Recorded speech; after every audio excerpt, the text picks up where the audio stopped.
Hey, so I wouldn't normally make a video like this, but this is just something that it looks so toxic and it's just so over the top. It's so bizarre. I felt like I needed to say something about it. So this YouTuber, he goes by Trevor Jacob. Um, don't contact him. Don't say anything mean to him. Give people the benefit of the doubt. But anyways, his YouTube channel, he just posted a video where he claims that he was flying on a trip over a mountain range and he lost engine power midway and was forced to make an emergency exit of his plane and skydive. And there's a lot of things about this video that are just bizarre. And a number of people have been making comments. I felt compelled to raise some questions as well. And again, this is not the normal kind of video that I make. I'm not into the whole like criticizing other people type of video on YouTube. So for starters, this airplane that he's flying, it's not his, or if it is his, he just got it. If we take a look at the registration real quick, the video that he just shot and posted with the airplane that crashes is actually this Taylorcraft, which is registered under a different name to a Mrs. Laura Smith. And he's never had any other video featuring this airplane before.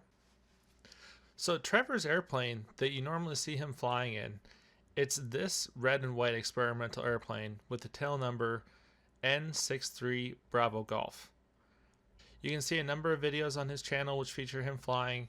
All of them are shot in his red and white plane. You can tell, like, it's very obvious that it's a different plane. It's got a skylight. It's got bush tires. You can clearly see the registration numbers on that. Every single one of those videos, he's in that same airplane. He also makes a number of definitive statements in this video that he always flies with a parachute. That's a quote. He always flies with a parachute, and he thinks that everyone should always fly with a parachute. So that's something that, first off, it's obviously a ridiculous idea. You don't just have an unlimited amount of space. These are very tiny planes. It's really only normal to fly with a skydiving parachute if you're actually skydiving or if you're doing aerobatics. And you can see clearly in all of the other videos on his channel, he's not wearing a parachute when he's flying the plane, except for the cases where he is skydiving. So it's really strange that he would say, I always fly with a parachute, when you can just look at the videos and clearly see that he doesn't. And interestingly enough, when I took a look at Flightaware, the last recorded flight that it saw his airplane, because so the thing that you need to know about Flightaware, it only shows flight data when it's able to detect it.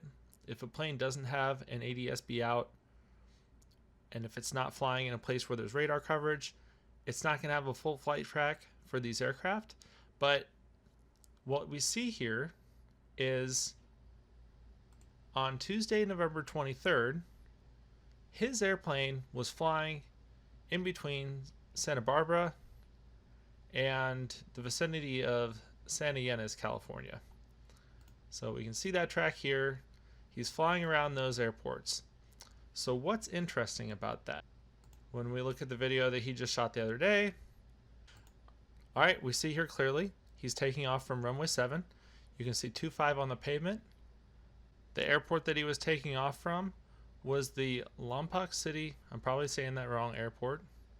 You can tell pretty clearly. Oh, look at that. We got 25 on the pavement. There's the hangar that we saw him flying over, the bridge, and the river. And if we look, we zoom out a little bit,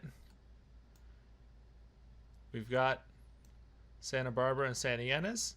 So he apparently flew his actual plane over to Lompoc City.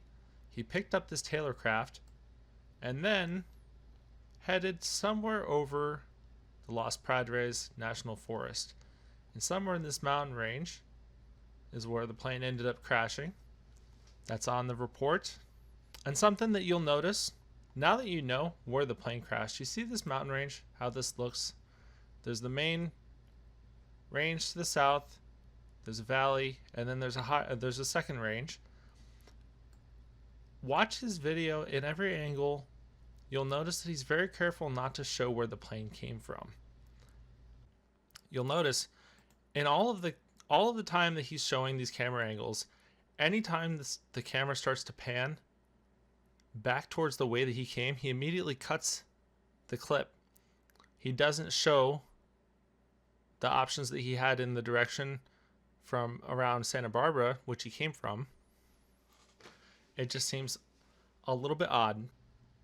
This riverbed, it looks very smooth when you get up too close to it. Granted, the terrain is probably a lot rougher than it looks. The thing to know about a very tiny plane like that Taylorcraft, though, it's a very small, very light plane with large tires. Its stall speed is in the vicinity of 40 knots. It's a bush plane. They take a very small space to land. They're designed to land off runway. There are areas down here where you would be able to land the plane potentially in one piece if you got lucky. So this new airplane that he's flying, this Taylorcraft, for some reason he's got the fuel selector valve disconnected and just hanging in the middle of the compartment, which that seems rather odd. I'd like to see an explanation on that. You notice he has at least 2 cameras right here and on the dash, and I think a third one on a stick that he's holding, but at least a minimum of 2 on the inside of the aircraft. When he has engine problems for some reason, he doesn't show any of the activities on the inside of the cockpit. He only shows exterior photos. If he's making this video ostensibly for a learning experience for other pilots to learn about how he handled the situation, you would think that he would show his actions on the inside of the cockpit, what he actually did. All of that's cut out. So a lot of people notice that after he exits the plane, the engine starts turning over again. And that's something you would expect to see because after he got out, the plane pitched downward. Its airspeed picked up quite a bit. It's a lot more pressure on the propeller and it starts turning it over. That's normal. What that does tell you is that if he had some sort of engine problem, it wasn't a thrown rod, the engine didn't seize, it's still turning over. So if you're in a survival situation like this, it does make sense to go back towards the aircraft if you happen to be right next to it, because he may have supplies or food or water in the airplane that he's trying to get, especially in an area like this, super hot, super dry, long hike ahead of you. You're going to want water. But he doesn't have any supplies. He doesn't recover anything that he mentions, at least. And it's just odd to me that he's very careful to avoid getting a clear shot at the tail number, which on these older planes, you are legally able to have the 2-inch tail number letters, the small ones. It does seem like the numbers have been painted over or obscured in some way, though, because you can never get a clear shot and see what the numbers actually say. It's also really bizarre. Apparently, he's taking a 200 nautical mile trip all the way up to Mammoth to go paragliding. Does not bring a paraglider. Where's your paraglider? Where's your luggage? What did you bring with you on this trip? It's kind of strange, dude. And on that note, you can see when he's walking out, what is the shadow? Are you hiking out with your open parachute in your hands? So for all you know, you have to hike through, 10, 20 miles of mountainous desert terrain with no food, no water, and you decide you're going to carry your parachute while you're bushwhacking. It's an interesting choice. Seems like an odd choice for anyone to make. So if we take a look at the map in ForeFlight, we have right here Lompoc. This is the airport that he took off from. The accident report has him crashing in the vicinity of Nukiyama. Probably said that wrong. And he crashed somewhere in this mountain range.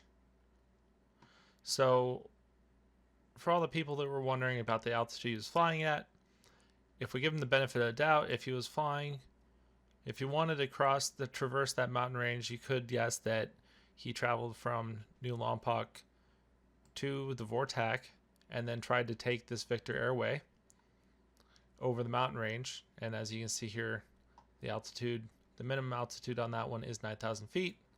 So he crashes somewhere in the vicinity there. And for reference, he said that his destination was the Mammoth area, which is all the way up here. So this is where he started. This is the area that he crashed in. His destination was here. This is not the route he would fly. I just put that for reference. And his actual personal plane that you normally see him fly in was registered in the Lincoln area, which is up around Sacramento up here. So in summary, if you leave a comment on his video, be nice. Don't say anything mean. Give him the benefit of the doubt. It's not our job to do an investigation. It's just kind of odd. I felt like I needed to say something. A lot of other people have questions too. It seems kind of suspicious. You know, there's questions about what was the condition that his fuel system was in, if the selector valve is just hanging in the cockpit like that. Why doesn't he show any of the camera footage inside the cockpit whenever the engine quit? If he wants this to be a learning experience, then that would be pretty valuable to show people, I would think. It seems really odd that you didn't have any luggage in your plane. You didn't have your paraglider with you when you were going to go paragliding, and you did have it later with you in the day. It seems really strange that you lugged your parachute all the way out with you when you were out in the middle of nowhere. You had no idea where you were, and being trapped with no water in a mountainous area, which is a desert, that's a life or death situation. You don't want to be carrying a giant parachute bushwhacking through a situation like that. Also, Trevor, I'd like it if you could explain whose airplane were you flying? How did you get your hands on this Taylorcraft? Why wasn't it registered in your name? Did you sell your other plane? Who owns this Taylorcraft that crashed? Is it your plane? Did you buy it? If you did just get it, how long have you owned it? What type of inspections did you do? What did the pre-flight look like? Did you videotape the pre-flight? If you want this to provide educational value to us, it'd be a lot more useful if you actually show the emergency procedures in the cockpit and the pre-flight procedures. Well, anyways, thanks for watching my video. Hopefully people that are a lot smarter than me will take a look at these same questions. And granted, I'm not an expert. I only have about 100 hours flying. Just wanted to raise some questions. I'm not trying to make any claims in this video, and I wish you the best. I'm glad that you're okay.